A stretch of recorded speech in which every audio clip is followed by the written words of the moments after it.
हमारे साथ है फ्रेम में संदीप पाटिल जी बानी सर से हम बात करम। सबसे पहले स्वागत है सर। बहुत बहुत धन्यवाद अभिनीत जी। आपसे पहली मुलाकात है ये हमारे साहेबगंज थाना परिसर में। हम आपका जब न्यूज देखते हैं सोशल मीडिया के माध्यम से, तो उसमें जो आप भोजपुरी बोलते हैं इसके हम कायल हैं। इसके लिए आपको बहुत बहुत धन्यवाद देते हैं।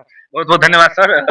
आज शांति समिति के बैठक भैया थाना परिसर में का फैसला भेल? आज हम सब लोग थानाध्यक्ष महोदय और अंचलाधिकारी मैडम के साथ साथ हमारे समाज के जो भी बुद्धिजीवी लोग हैं वो लोग अपना कीमती समय निकाल करके आज हम लोग थाना पर बैठे हैं। इसका मुख्य मकसद यही था कि समाज में सामने जो पर्व आ रहा है होली, वो शांति, प्रेम और एकता के साथ हम लोग मिल करके कैसे मनाएं और आने वाले जो जनरेशन है, नए जनरेशन है, उसको ये संदेश दे कि ये जो कोई भी पर्व आता है वो हमारे पास एकता बनाने के लिए, खुशियां बांटने के लिए, इसके लिए आता है, ना कि मतलब हुड़दंग करने के लिए। हुड़दंग बिल्कुल नहीं। और समाज अब 2024 में हम लोग बहुत जागरूक हो गए, बहुत डेवलप हो गए, समाज बहुत एक्टिव हो गया है। यहाँ पे कहीं भी कुछ घटना होती है तुरंत सोशल मीडिया पर वायरल हो जाता है।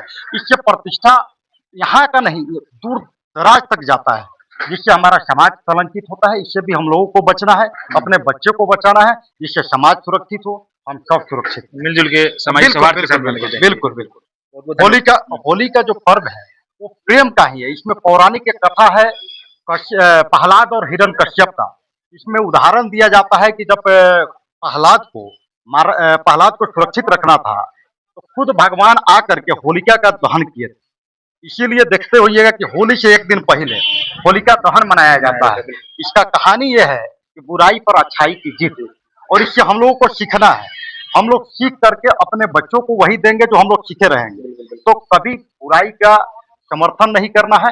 समाज में अगर कोई अच्छा कर रहा है तो उसका साथ देना है। और आपसी जो भी लोग हैं जिनके मन में कोई भी मतभेद है, मनोवृत्ति, इसका प्रवृत्ति जो है कि होली के रूप में नहीं होना चाहिए। ठीक है, उस सब चीज को भूल करके हम एक दूसरे से मिलते हैं, मिठाई खिलाते हैं और रंग गुलाल लगा करके अपनी पुरानी जो भी दुश्मनी है, मतभेद है, उसको भूल करके सामाजिक समस्या बना रहे। यही चीज बना हुआ रहना चाहिए। हम लोगों का संदेश भी साफ है कि हम लोग चाहे हिंदू हो या मुसलमान हो, क्योंकि पाक पवित्र महीना भी रमजान का चल रहा है, इसमें हमारे सारे मुस्लिम भाई भी रोजेदार हैं। इन लोगों के साथ हम लोग को मिल करके अपना भी पर्व मनाना है, जिससे कि उन लोगों को कोई तकलीफ नहीं हो, उनको भी सहयोग करना है। उनसे भी उम्मीद है कि वो लोग भी सहयोग और करते ही हैं। ठीक है, साथ में आप हमारे देख रहे हैं हमारे बड़े भाई मौजूद है जो खुद मुस्लिम है, हम हिंदू हैं, लेकिन हम लोगों में बहुत प्रेम है। ठीक है, यही सब चीज है, इससे हमारे समाज को भी सौहार्द और प्रेम बिल्कुल बना रहना चाहिए। जी बहुत बहुत धन्यवाद। 2 मिनट में एकदम संक्षेप में क्या कहले सर होली के लेके ये कहेंगे कि होली के त्योहार हम लोग को हिंदू का आ रहा है, इसमें अच्छे से बीतना चाहिए, सुव्यवस्थित ढंग से, इसमें कोई भगदड़ न हो। इसीलिए आज यहाँ बैठक हुआ है थाने पे, एक्टिव है लोग। थोड़ा अच्छा से मने बस। हाँ, बहुत बहुत धन्यवाद सर।